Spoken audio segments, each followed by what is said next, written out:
only when we ship the package, the individual order that you collected money from the customer, and that order passes customs, then you pay the import tax. And that is a way better cash flow model. Welcome to Honest E-Commerce, a podcast dedicated to cutting through the BS and finding actionable advice for online store owners. I'm your host, Chase Clymer, and I believe running a direct-to-consumer brand does not have to be complicated or a guessing game. On this podcast, we interview founders and experts who are putting in the work and creating real results. I also share my own insights from running our top Shopify consultancy, Electric Eye.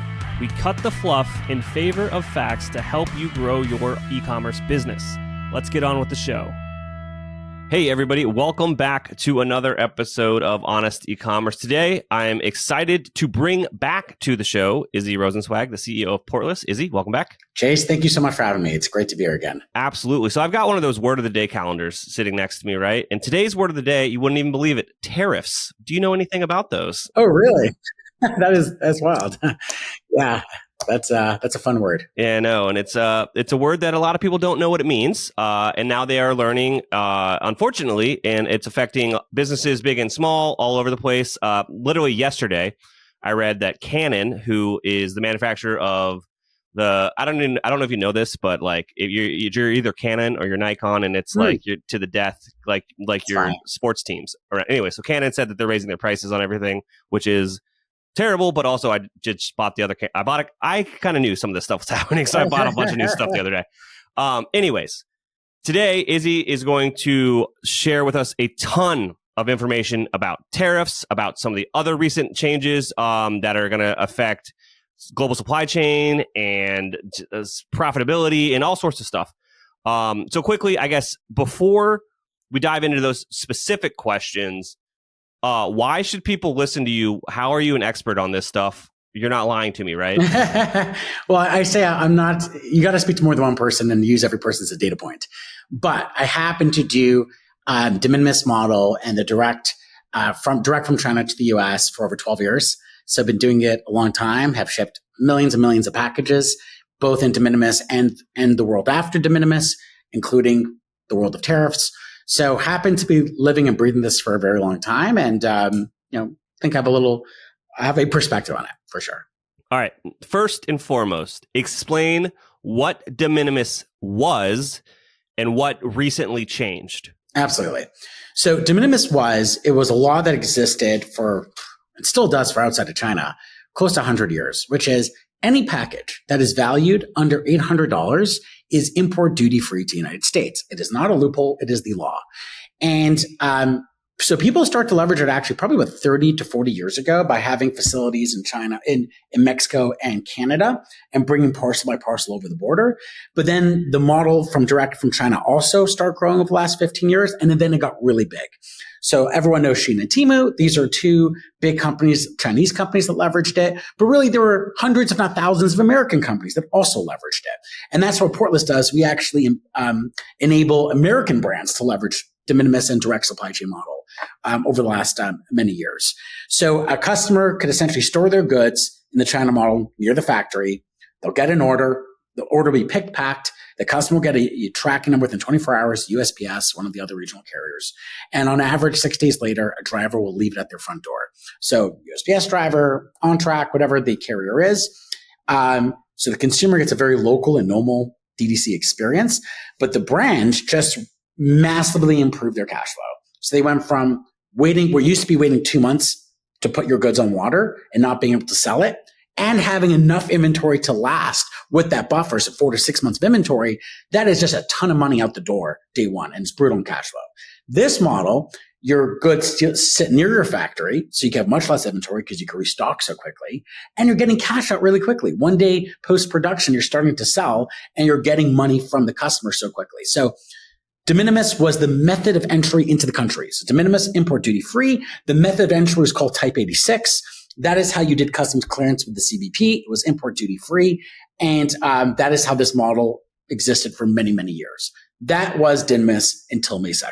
Which was, as of recording, 4 days ago. Exactly. So then I'll kind of give you the direction from the administration already since September of actually 2024 with Biden.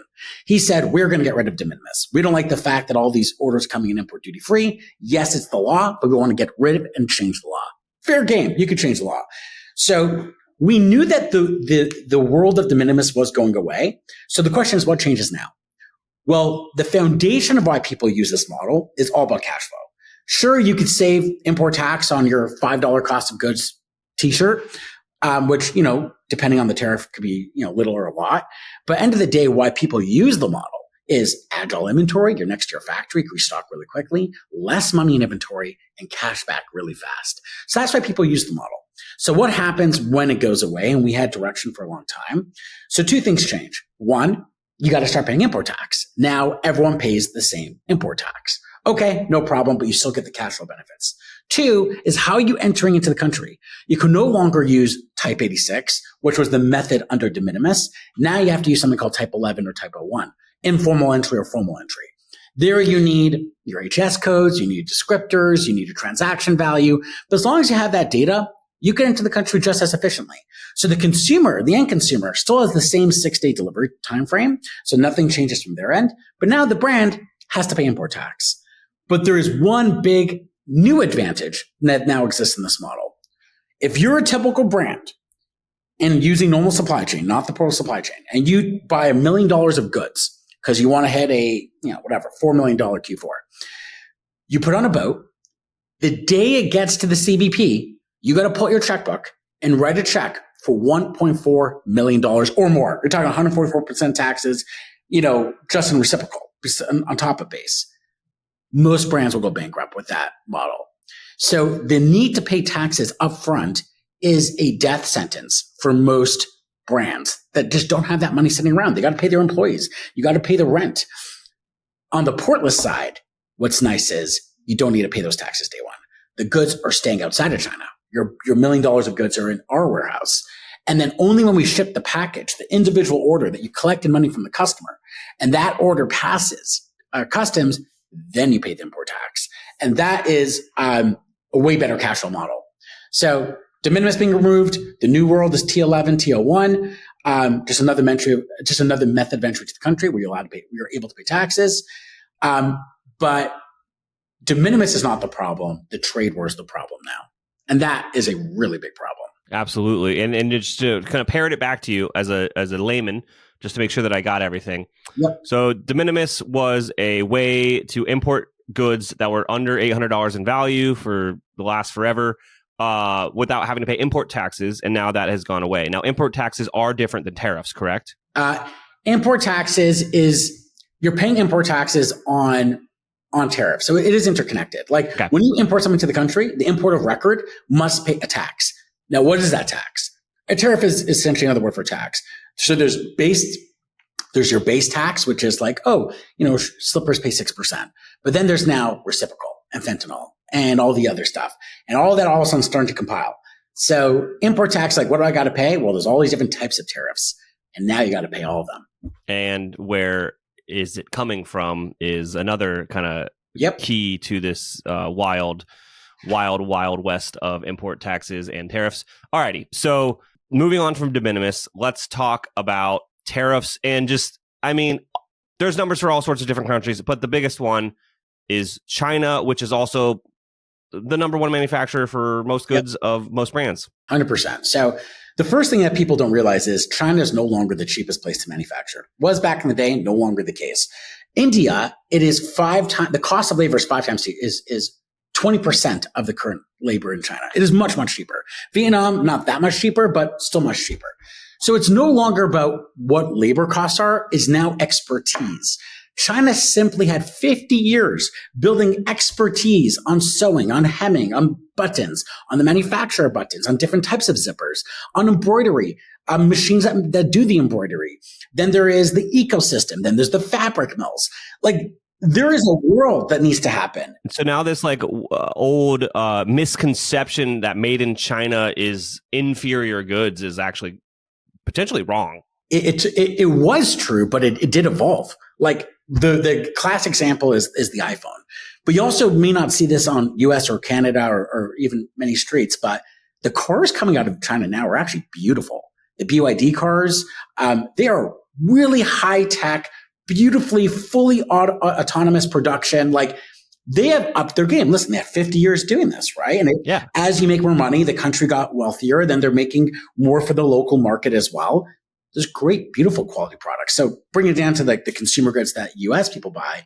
The clothing, if you try to make the same clothing in Vietnam, it will take you longer because the fabric mills won't sell you roll of fabric under 400 minimum order. So which means you're buying your fabric from China, they'll sell you one roll of fabric. Then it's okay, do they have the same machines, the same expertise in sewing and hemming? That you can't just build overnight. And Vietnam's at it for 20 odd years, but and this is, I'm now just derailing our conversation, and politics aside, and you and I already agreed we're not getting into politics on this conversation. It's bringing manufacturing back to the States.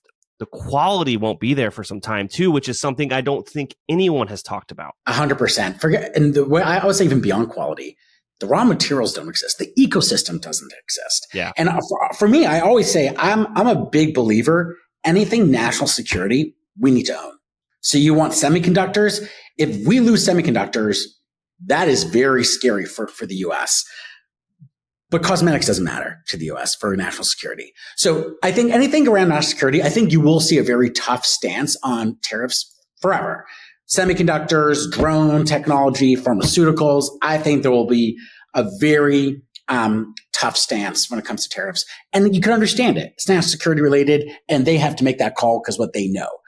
Anything outside national security, it simply doesn't exist. Like, you do not have the fabric mills to support it. You do not have the expertise. There's a ton of people on Twitter saying, I went to a local factory and need to wait 8 months longer than my China factory. It costs me 8 times more, and the quality is nowhere near as good. It just doesn't exist. Now, you could start today and be ready in 30, 40 years from now, but you can't make that transition overnight. That just doesn't work. And do we want that? I would argue we'd want the more sophisticated manufacturing abilities. Do we want people to now start learning sewing again? I would like to think, like, if they're good at it in China, Vietnam, let them do it. Let us become the best at robotics. Let us become the best at rocket engines and semiconductors. So again, not to decide what we should or shouldn't do, but definitely this is not national security product, and the ecosystem does not exist. Alrighty. And now we circle back to tariffs on China goods. Yes. So I have a thesis on it, and I do think a lot of brands see it the same way. If the US truly wanted to decouple China, let's say it's what they're truly do it, but not lose millions of jobs across the states, they most likely would have said, all right, everybody, we're going to increase tariffs 25% every quarter until it hits 200%. 200% is obviously not, 144% is not sustainable. Business go bankrupt. But if you give people, let's call it 12 to 18 months, there would have been a strategic shift out of China to India and Vietnam and Cambodia, et cetera. But the fact that the administration went 0 to 144%, it's more of, I think, the art of the deal. Get extreme leverage, make a deal, don't allow American business to go bankrupt, and still collect revenue. So the direction we're hearing is it will probably land between 20 to 50%. He went extremely strong to get as maximum leverage as possible. Again, was it the right move, the wrong move? Above my pay grade. But definitely it does not feel like, if we truly wanted to decouple and not lose millions of American jobs, it probably would have done a different way. Yeah, a tiered approach, a timeline-based approach. Yeah. Like, you could accomplish the same thing and not lose millions of American jobs. Like, that's not... Also, other things I had read on LinkedIn, Twitter, etc., whatever place you want to get information from strangers, is we could have... The same result could have happened with incentivizing manufacturing in the States versus basically disincentivizing manufacturing elsewhere. Yeah, for me, I'm a big believer in free markets outside of national security, important stuff. But yeah, I agree. I think there could have been a lot of other ways to do it. Now, I believe Trump wants to just generate revenue, right? He may have a plan to remove income tax, which sounds really cool to me. I don't know how doable it is, but it sounds cool. But you have to drive revenue somewhere. So if you bring it to 144%, there is no revenue because no business. Everyone's bankrupt. But if you bring it down to 20, 50%, business still exists. Yes, to be inflationary. They may balance that with income tax reduction. That could work. But today, where we are today, is not sustainable. So what we're seeing brands do is we are seeing a segment of brands starting to go to Vietnam, starting to go to India. Again, I hope there's enough time for them, where you're not going bankrupt between then and now, because we live in the world of atoms. We live in the world of physical goods. That stuff doesn't happen overnight. But most of the businesses are just waiting for direction. Like, give them direction. Let them know what the plan is. If it's 144% forever, okay, we'll make action. But right now it's unknowns, and businesses need certainty no matter what you decide. So that's kind of the place we're at, and it's a hard place to be. Yeah, we see that on the agency side of things. Yep. Had a lot of deals basically just put on hold, just indefinitely. And they're like, we just can't make a choice right now because we don't know what the right choice is. And it just, that uncertainty is affecting all sorts of things across the market, not just in e-commerce, but, in housing and in all sorts of other stuff. So I think you're right, is that we just it needs to shake out and finalize and stop changing. And then people can start to, again, work on building their business, which is only going to build the economy. 100%. All right. So all this stuff is happening above our pay grade. What strategies have you seen brands, implementing that seems maybe something smart, or how they can stay competitive, or just stuff for other brands to look into? Absolutely. So again, this is what I'd say most brands are doing right now. They're optimizing in place. Because again, moving to new countries is a huge risk. And you only want to do that once you have certainty. So most brands, I think there's 3 buckets that they're looking at to optimize. One is HS code audits. So back in the day where, import tax was 6%, 12%, you didn't think twice about your HS codes. Your factory said H code is X, you just trust them. Or you do a little Googling. Okay, this sounds like the right HS code. But it might be time to do a better audit. The difference between one HS code could be 6% or 5% versus 35%. Again, base tariffs. Everything reciprocals on top of that. But that's a lot of money. So take your time, look at your products and say, did I get my HS code right? You can speak to HS code auditing consultants, trade lawyers very often, if you're bigger, get involved in that as well. But make sure you have the right HS code so you know you're paying the right tariff. That's one thing you should be doing immediately. Second thing is we're seeing people trying to get even more sophisticated, which is they call it tariff engineering. So tariff engineering is the example famously quoted is Converse shoes adds felt to their sole. Over 50% of their sole is felt. Now, and it disintegrates really quickly. Like you wear your shoes and the felt disintegrates. Why do they do it? It has nothing to do with comfort. Once there is over 50% felt on your sole of your shoe, it is legally considered a slipper. Don't care what it looks like. Don't care that it has laces.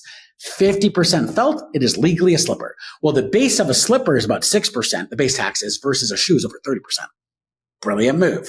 So it's like kind of being a capitalist and saying, what do I got to tweak slightly to be smarter about my import? Again, 100% legal. But, garbage can, could I add an electronic component? Well, electronic component on a garbage can has a different tariff than a regular garbage can. Are you selling a microwave? Does this microwave have the ability to add an air fryer component? Well, if it does, an air fryer is cheaper than a microwave. So this is like where historically no one went too deep, but now you got no choice. You have to optimize every single part of your supply chain. So tariff engineering, I would say, is a big number 2. A big number 3 is what we offer, which is tax deferment. Because right now, only the best operators will survive, and the ones that survive will eat market share. If your competitors are putting $1 million, paying the CBP $1 million up front, and you're holding that back, and you're only paying it as you collect money, you could do marketing, which CPMs will help you cheaper. You could hire people. You could be strategic with how you use that capital. So tax deferment strategies, Portless, and that's what Portless right now is super busy with a lot of brands, is a massive advantage for a customer. So those are the fundamental ones. There's a fourth one. I'll say it's a little more sophisticated for larger businesses. It's called the first sale structure, which is very often when you're buying goods from a trade partner, that trade partner is buying it from a factory. Well, that trade partner is making margin. So there was a case over 40 years ago which says you could use the invoice between the factory and the trade partner. So let's say you're buying a t-shirt from the trade partner for $10, but the trade partner is buying it from the factory for $7. Theoretically, you could pay import tax on the 7, not the 10. Now, you need a third party. I know KPMG offers services around it. It is not cheap, but if you're doing enough volume and they can start separating the line item, making it the first sale invoice, there's a ton of money to be saved there as well. So these are, I would say, the 4 big areas of optimization we're seeing brands really start to lean into. Absolutely. And then just like on my side, obviously you're on the supply chain side of things and really, really directly affected by de minimis and tariffs. On my side, I'm seeing a lot of brands, like I said, it's a holding pattern. The capital investments in larger projects, so like redesigns, those are kind of on hold right now. So a lot of people are doubling down on optimizing what they already have. We're doing a lot of like conversion rate optimization, a lot of kind of just general optimization sprints. People want to know what they're paying. They want to know when it's going to be done. Yeah. So that's what we're seeing on our side of things. But what is funny is migrations. The pain of not being on Shopify outweighs the the unknown of what's going on with the economy. That's what we've been seeing. The migrations haven't stopped. It's a savings. When I ran my consumer business, I was a Magento. I saved, I think it was over $1 million a year in engineers once we transferred and we had to restructure that team. I was saving $1 million a year on. So moving to Shopify is a cash saving, besides from making your life much easier. Oh yeah, it's because we just hear like they're like, oh, it took us 2 hours to do this thing. We're like, well, that's like 3 clicks of a button. Like, do you know how to change your Facebook profile picture? It's basically that easy on this thing. Izzy, it's so great to chat with you. I'm sure we'll probably be connecting again soon because I don't see this topic going away from the zeitgeist anytime soon. Yeah. Let people know where they can get a hold of you, where you hang out on the internet. Totally. So I post a lot of content on LinkedIn as well as X. You can visit our website, portless.com. We have tons of blogs on first sale or tariff strategies. Or if you want to learn about our services, feel free to reach out either to me on LinkedIn or on portless.com contact us page. Awesome. Thanks so much, Izzy. Thanks so much for having me. We can't thank our guests enough for coming on the show and sharing their knowledge and journey with us. We've got a lot to think about and potentially add into our own businesses. You can find all the links in the show notes. You can subscribe to the newsletter at honestecommerce.co to get each episode delivered right into your inbox. If you're enjoying this content, consider leaving a review on iTunes. That really helps us out. Lastly, if you're a store owner looking for an amazing partner to help you get your Shopify store to the next level, reach out to Electric Eye at electriceye.io/connect. Until next time.